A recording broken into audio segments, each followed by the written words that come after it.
जहां एक तरफ चाइना के विदेश मंत्रालय में एक बड़ी हलचल मची हुई है, तो वहीं दूसरी तरफ ये देखने को मिल रहा है कि सऊदी अरब और पाकिस्तान के पैक्ट का दस्तावेज लीक होकर सामने आ गया है। और इन सब के बीच में जयशंकर की यूएई यात्रा को लेकर यूएई के मंत्री ने क्यों कहा कि भारत से हमारा बेहद खास रिश्ता है। जानेंगे जियोपॉलिटिक्स में क्या कुछ चल रहा है। हमेशा की तरह जानने को मिलेगा बहुत कुछ। भारत के दो पड़ोसी हैं, एक तरफ चाइना है, दूसरी तरफ पाकिस्तान। दोनों ही भारत के लिए बहुत महत्वपूर्ण है, और खास करके ऐसे मौके पर जब ईरान की कहानी चल रही है तब। अभी देखने को मिल रहा है, एक तो चाइना के अंदर एक अजीब सी हलचल मची हुई है, और चाइना अपने बड़े बड़े टॉप के लोगों को धड़ाधड़ निकाले जा रहा है। शुरुआत में बात आती है कि पद से हटा दिया गया, और फिर बात आती है कि उनके ऊपर जांच की टीम बैठ गई है। अब ऐसा ही हो रहा है सुन वेइदोंग के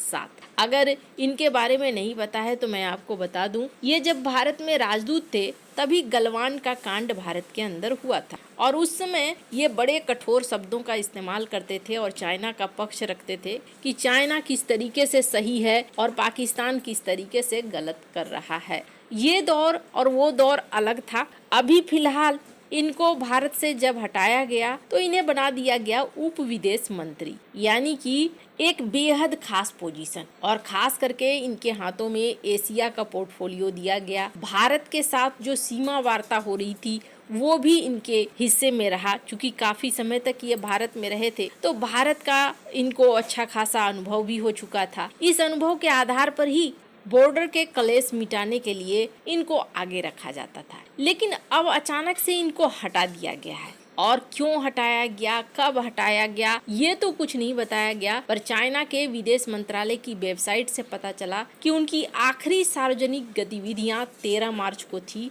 और 13 मार्च को चीन में ब्रुनई और मलेशिया के राजदूत के साथ बैठक करा उन्होंने, और इसके बाद अचानक से ही उन्हें हटा दिया गया। इस बैठक से पहले चीन में पाकिस्तान के राजदूत से भी मुलाकात की थी। अब अचानक से उप विदेश मंत्री सुन वेइदोंग को क्यों हटाया गया, इसको लेकर कहा जा रहा है कि शायद ऐसा लगता है कि भ्रष्टाचार का मामला है। दरअसल शी जिनपिंग या तो दो चीजें करना चाह रहे हैं। पहली चीज कि वो अपने हर संभावित विरोधी को हटा रहे हैं, जो चाइना में पहले भी देखने को मिला है। चाइना का इतिहास है कि जब टॉप का लीडर बैठता है अपनी कुर्सी पर तो वो देखता है कि कोई मेरी कुर्सी के लिए खतरा तो नहीं बन रहा है। एक चीज ये हो सकती है, और दूसरी चीज ये हो सकती है कि चाइना की इकोनॉमी अब काफी बड़ी हो चुकी है। चाइना ने नेवल पावर, आर्मी पावर भी काफी कुछ बड़ा कर लिया है। तो अब ये सचमुच में नहीं चाहते हैं कि किसी तरह का कोई भ्रष्टाचार हो, क्योंकि अगर आंकड़े देखें ना तो आंकड़े बहुत ज्यादा हैं। करीब 10 लाख लोगों के खिलाफ साल 2012 से, जब से शी जिनपिंग कुर्सी पर बैठे हैं, तब से 10 लाख लोगों के खिलाफ डिसिप्लिन को लेकर कार्रवाई हुई है। और सबसे बड़ी बात क्या है ना, इन्होंने एक फॉर्मूला अपनाया जिस फॉर्मूला को नाम दिया गया था टाइगर्स एंड फ्लाइज, यानी कि जो बड़े बड़े लोग हैं जिनको लेकर कहा जाता है कि इनको हाथ नहीं लगाया जा सकता है, उनके ऊपर भी एक्शन लो, और जो छोटी छोटी मक्खियां हैं उनके ऊपर भी, यानी निम्न रैंकिंग वाले अधिकारी के ऊपर भी एक्शन लो। और इसमें से बहुत सारे लोगों को, जिनमें से ऐसे समझिए 69 प्रांतीय या मंत्री स्तरीय अधिकारी, 4155 ब्यूरो स्तरीय अधिकारी, 35,000 काउंटी के अधिकारी, 1,25,000 शहरों के अधिकारी, यानी कोई भी इलाका ऐसा नहीं छोड़ा गया है जहां चाइना ने एक्शन नहीं लिया। खैर, सुन वेइदोंग साल 2019 से साल 2022 तक, यानी 3 साल से अधिक समय तक भारत में चीन के राजदूत रहे। उनका कार्यकाल सबसे चुनौतीपूर्ण था, क्योंकि जून में साल 2020 में जब लद्दाख की घटना हुई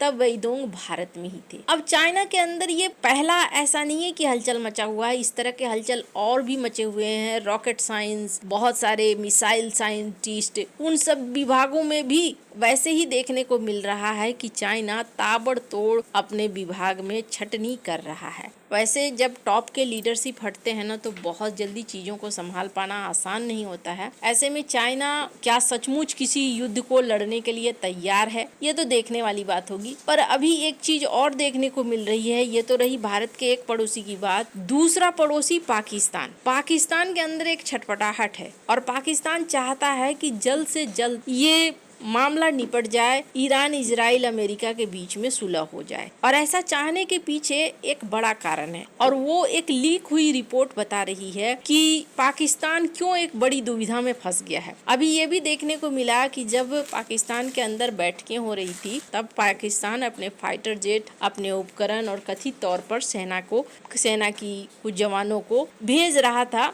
सऊदी अरब। ये जब खबर आई तब लोगों ने सोचना शुरू कर दिया कि आखिर चल क्या रहा है। सऊदी अरब और यूएई की बात करें तो दोनों ही देश इस वक्त चाहते हैं कि ईरान युद्ध का एक हल निकले। सऊदी अरब की अगर बात करें तो सऊदी अरब थोड़ा सख्त रुख अपना रहा है और सऊदी अरब चाहता है कि ईरान मामले को हमेशा के लिए खत्म किया जाए। वहीं यूएई के साथ सीन ऐसा है कि यूएई चाहता है कि हमारी पूरी सुरक्षा हो और कहीं न कहीं सऊदी अरब के साथ यूएई की तालमेल है। अब यूएई ने यूं ही अचानक से पाकिस्तान का पैसा नहीं मांग लिया है। जब इन्होंने पाकिस्तान से पैसा मांग लिया तो अब पाकिस्तान के पास ऑप्शन नहीं बचा। पाकिस्तान सऊदी अरब के पास पहुंचा और सऊदी अरब ने पैक्ट दिखा दिया। अब पैक्ट के अनुसार इन्हें सेना हथियार भेजने पड़े। जब पैक्ट पे खुलासा हुआ तो सबसे बड़ी चीज निकल कर आई कि सऊदी अरब भारत के विषय में क्या सोचता है। दरअसल इस पैक्ट को एक वेबसाइट ने लीक कर दिया और उस रिपोर्ट में ये कहा जा रहा है कि इस पैक्ट के अनुसार अगर सऊदी अरब फोर्स करता है, अगर कहता है कि आपको हमें सेना भेजना है तो पाकिस्तान को हर हाल में सेना भेजना होगा। पाकिस्तान उसके लिए मना नहीं कर पाएगा। लेकिन वहीं अगर भारत के साथ लड़ाई होती है और पाकिस्तान कहता है कि सऊदी अरब आप हमारी मदद करो तो सऊदी अरब इसमें बाध्य नहीं होगा। कोई भी क्लाउज ऐसा नहीं है जिसमें सऊदी अरब मदद करने को बाध्य हो। तो यहाँ एक चीज तो साफ दिख रही है कि यहाँ किराए का खेल चल रहा है और पाकिस्तान को अब ये समझ में आने लगा है कि यहाँ उसे यूएई, कतर और कहीं ना कहीं सऊदी ने बीच में फंसा डाला है। अब इस पैक्ट को अगर माने तो सऊदी की तरफ से पाकिस्तान को लड़ना ही पड़ेगा। इसी वजह से ईरान से वो हर हाल में चाहता है कि शांति स्थापित हो जाए। अभी यूएई की टीम चाइना भी पहुंची थी। शी जिनपिंग के अंदर भी एक छटपटाहट है। शी जिनपिंग ने कहा कि 4 पॉइंट हैं जिसमें क्षेत्रीय स्वतंत्रता बनी रहे, रूल्स बेस्ड ऑर्डर रहे, अच्छी बातें इन्होंने कही। तो ऐसा लगता है कि अब चाइना भी कहीं न कहीं ईरान के ऊपर एक दबाव बना रहा है कि इस युद्ध को जल्दी से खत्म करो। वहीं भारत की भूमिका की बात करें तो यूएई से लेकर सऊदी सभी ने भारत की भूमिका की तारीफ की है। अभी डॉक्टर एस जयशंकर यूएई पहुंचे थे, 2 दिन की यात्रा इन्होंने की और उनकी मंत्री की तरफ से कहा गया कि भारत हमारा बहुत नज़दीक का सहयोगी है। हम भारत के साथ कई मुद्दों पर एक दूसरे के साथ सहयोग कर रहे हैं, इंडो पैसिफिक का मुद्दा हो या व्यापार का मुद्दा हो। ऐसे में ये भारत हमारा लॉन्ग टर्म का साथ है। अब पाकिस्तान इस युद्ध को शांत करवा पाता है या नहीं,